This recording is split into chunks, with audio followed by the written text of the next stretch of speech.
Well, we've heard Matt's interpretation of Eric Clapton. The title of our next session is worthy of John Lennon. It's titled Imagine, a system willing and able to protect children and young people and support families. Chris Boyle, I'm sure, is well known to many of you in the room already. He's the founder and CEO of ComSync Foundation, and he's going to tackle that topic. Chris has worked in the child protection space across government, non-government and the private sector for over 20 years. ComSec uses technology to complement evidence-based practices in child protection to deliver a family-led safety and support response. Chris is considered one of Queensland's longest-serving and most respected child protection experts. In 2012, he completed a Churchill Fellowship into family preservation services across the world, and will be sharing some of his learnings and recommendations with us today. Would you give a warm welcome, please, to Chris Boyle?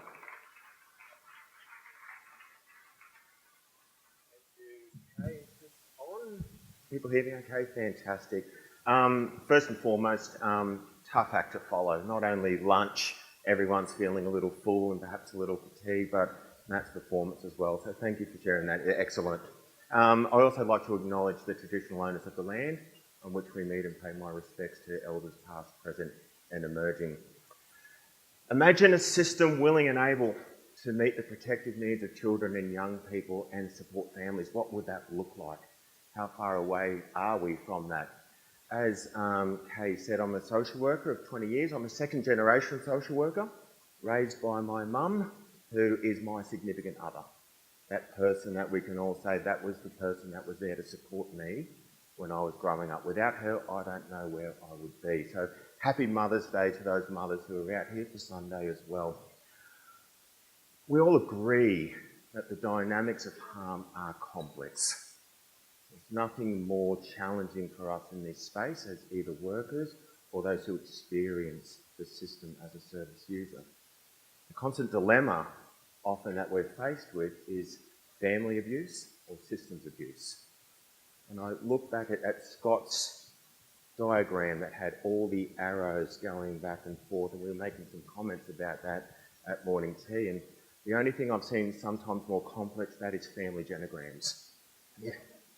Because when we piece all of that together, and guess what? That's the system I want to talk to you about today.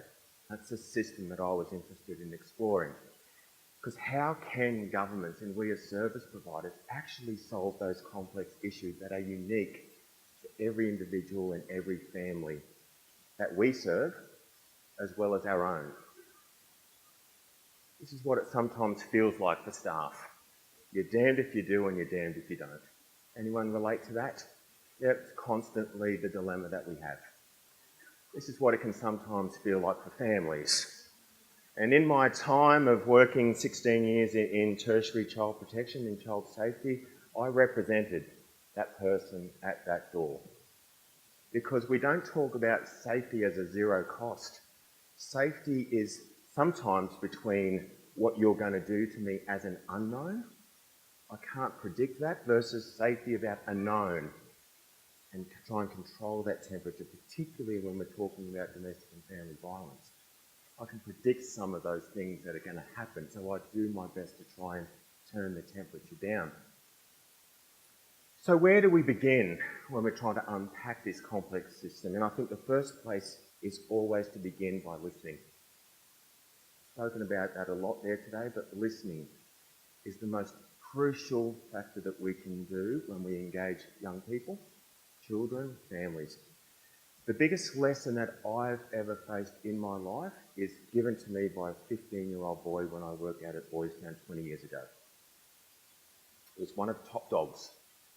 Big, strong kid that could knock the other kids' lights out, so he knew where he stood in that hierarchy that had existed there. He was in my office and he was in an absolute state of distress. Tears, head down. And I started to ask him about the future. What does it look like for you? Describe for me what you see as your hopes. He said to me this, and I've got it right in my mind's eye now, this happened 20 years ago. What's the point of hoping? Because half the kids in this place will end up dead and the other half in prison by the time they're 18. That was his reflection on a system that was set up to meet his protective needs and the conditions of care that these young people face. There's conditions to you staying at home. There's conditions to you staying in foster care. There's conditions to you staying in residential care. All of these conditions must be met, or if you don't meet those conditions, you're defiant. Wrong.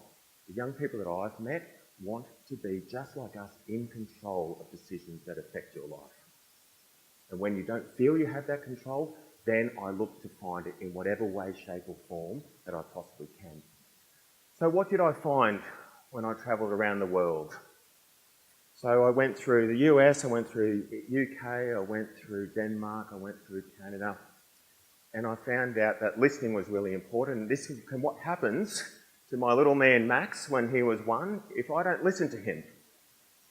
You can react in a different way that says, I need to get your attention. Shortly after this, had to turn around, lift him off the backpack, let him run.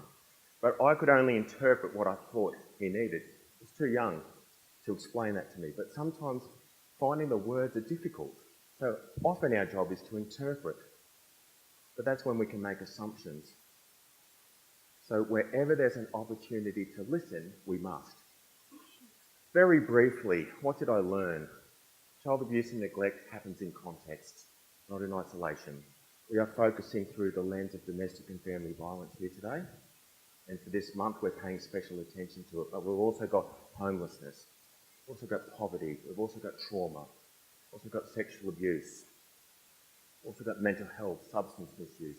All of those things are factors when we talk about the context of abuse and neglect.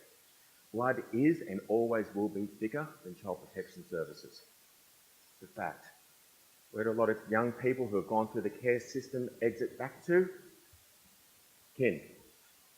Or if they say that they're doing it instead of staying where they're supposed to, that child safety said you must, and so they're self-placing and putting themselves at risk. Actually, they've made an assessment about safety.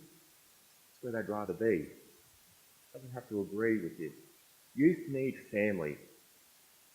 They need connections, not just skills for independence. You almost put them on the cog line and say, right, you're 15 now, you're eligible for transition to independent living. And then when all these other services can open up, now I have to get you ready for that. I wasn't ready when I was 15, my God. I was still watching cartoons and eating burger rings and, having Slurpees. Someone said to me, you're out on your ass? I'd be in trouble. Where do I start? You can't just plug and play services into a community and expect it to work. You can upload on the jump drive and it comes up and everything's there's all my files, beautiful. Services actually need to embed themselves within communities. Unless you churn the soil, whatever seeds you plant will not take root. They will not be effective. We need a system that shares, not shifts, responsibility. That's far easier than done. Far easier than done. When we actually look to say we're sharing responsibility and not shifting it, we move out of those silos, all those criteria for eligibility for you to receive a service. We actually look to get to the outcome which impacts on you as a service user. A political and public will must be established. You've got to get the hearts and minds of people engaged in this, because this is our world in which we work. But when we put this, it's a blip on the radar for the most of the community that sits out there. They wouldn't know the struggles of young people 12 to 25 and homelessness. So we need to actually get that message out there to get a public will and a political will. Most importantly, the biggest lesson I learnt, in order to achieve change, you first must understand what maintains that status quo. What are the rules that we play by that currently exist in the system? So traditionally, our system has separated the child and young person from the family. Look through different lenses. We have a systems response for children, for young people, and for parents, and for women and for men. What we actually need to do is shift to a system that sees all of those parties as well as the community as the client. It is when we start to see the inclusiveness of all of those parts, then we can finally start to get some sustainable change and impact. Whenever we look through that keyhole just from our lens, we're finding, why is this not making an effect? There's so many other things that are impacting on this child, this young person and this family that you don't even know about. So I just want to run a quick survey. Who here currently has someone that's on their mind right now that you're worried about? All of you? Most? I do. Who here doesn't have a mobile phone? No one? It's got one. You've got one though, somewhere? If that person that you're worried about right now was to call your mobile phone, would you answer it? Would you get up and walk out of this room right now, grab your car keys and get to the aid of that person? Who in your life would do that very same thing for you? Think about it. Have you got someone? So why don't our children and young people and families have those people? Or do they? And we just need to spend a bit more time exploring that with them. Because that is the system I want to talk about. That family system that we all have that would do something. Would you say, sorry, I can't answer your call right now. It's outside business hours. Call me back on Monday. I'm on an RDO, Mum. Sorry. I'm ditching my responsibilities to you right now. No, we don't. You are 24 hours a day, 7 days a week, connected to that person that you are worried about. Now, that is what we are trying to achieve at ComSync, which is communities in sync. We are all about safety. Safety is not about behaviour change. That's all that wonderful work that happens in people's lives down the future. That's the 2.5 years that Scott shared with us that he took to be able to sit in that space for 2.5 years. If behaviour change was easy, I'd be 10 kilos lighter. I'm on my 3rd diet for the year. And if I add them all up over how many years I've done diets, then that'd be a lot. I've failed that many times. Safety is what we are about. Context. Who is in and who is out. You've all done a safety assessment when you sat in this room right now. It might have been on a form or something that you've ticked through, but you've decided through everything that's happening. It's a little bit cold, you know, some people have got the jackets on, but you have done a safety assessment that makes it sure that you are okay sitting here. What if some siren was to happen and then all this electricity? What would you do? As Kay mentioned at the start, we'd be following her outside because she'll be leading us out. That is what we want when we're talking about safety. Who's in, who's out. Research tells us that if that person is known to you, you are more likely to respond. The not now, not ever report makes that really clear. The more we can get those in our life aware of the issues that face us and challenge us, the more likely they are able to be safety responders, the less likely I will need to move through a system that then says removal is what's the best thing for you right now. But how do we do that at the moment? Anyone done up this type of plan?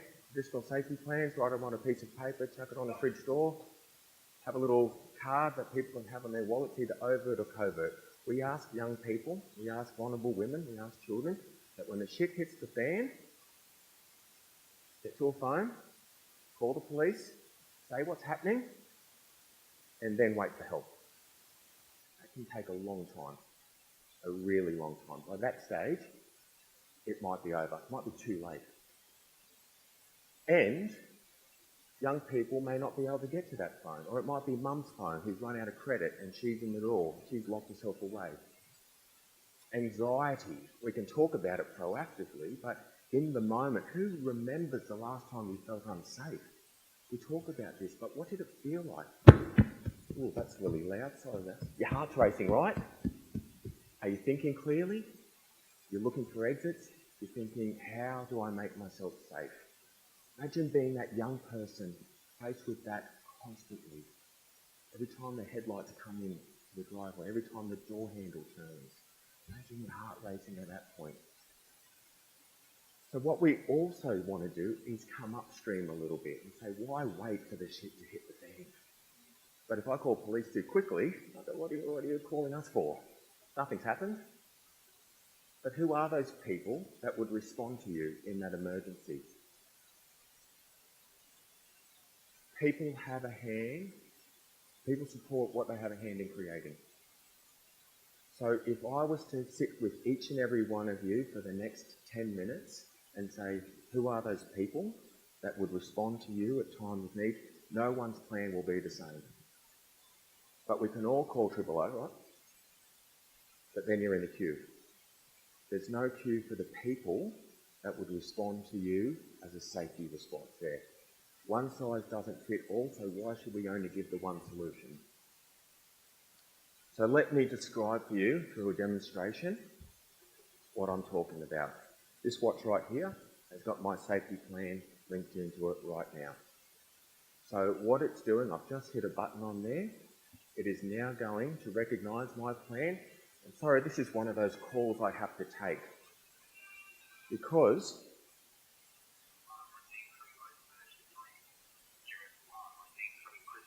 this is an alert management system that says this call is too important to miss. Ever gone to your phone and gone, oh shit, I missed that call, and I've wanted to call them back, make sure they're okay? You won't miss this because it'll keep calling and calling and calling. I'm going to confirm it. And I'm going to, I confirmed it on myself, but then I hung up on myself. I'm going to do that again just to show you.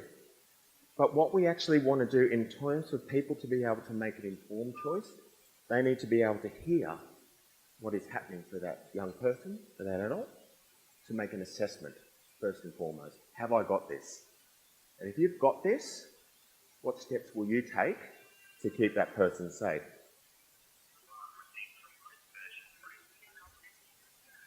So now, I'm going to put that, but you're going to get feedback on this, so I'm going to walk away over here.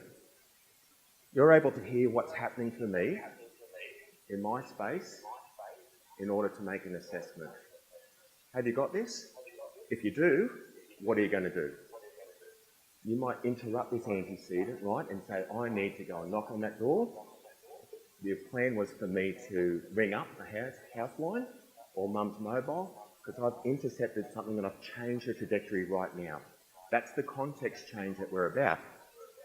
But sometimes this shit has already hit the fan. So what I want to be able to do is hang up on this so you don't get your ears pierced. If I need to call police, I need my responders to be able to escalate that without having to drop that call. So I've just hit 5 on my keypad. Now what that's doing, it's escalating this call that I've just made to my safety network directly to emergency services. Dan, how are you, mate?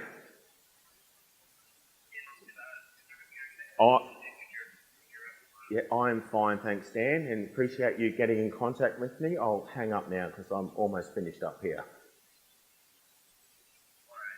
Thanks, mate. So what we're able to do is give that response where the police might be the right system response. But what we're able to actually do is ignite those people in your network to respond to you without having to wait in a line, without you having to make sure that you fit their model of support. And we can do that 24/7, 365 days a week. Now you also want to know, where is Chris?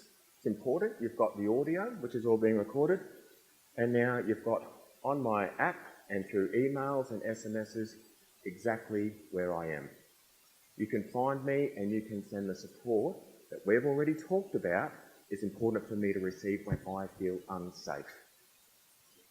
So we have different risk levels for people in different programs, and I'm pleased to say that we're currently doing a world first trial with good colleagues at Act for Kids, and Melissa's even got one of her watches on right there. Thank you, Melissa. I won't get you up on stage or anything like that. But what we want to do is ignite that system response, because you don't work 7 days a week. You have business hours, so there's conditions to you being able to respond. But if the work we did in our time is to connect children and young people and vulnerable women to those people that there are no conditions for support for, then we've done our job. And this isn't then about us maintaining. The case plan is all about the behaviour change, all the other excellent work that you do. But if we can secure safety, I'm better able to move towards that behavioural change aspect. So my time is up here, 20 minutes, hopefully I haven't gone too far over. But I just want to say, imagine what it would be like if we could create a system that ignites the people who are the safety and support networks for our children and young people. Imagine if we can bring them into the solution, regardless, and make them aware and then move that awareness into action. So you may say that I'm a dreamer to believe that we can, but hearing the people here today and having the conversations, I know I'm not the only one. So thank you very much for your time. Really appreciate it.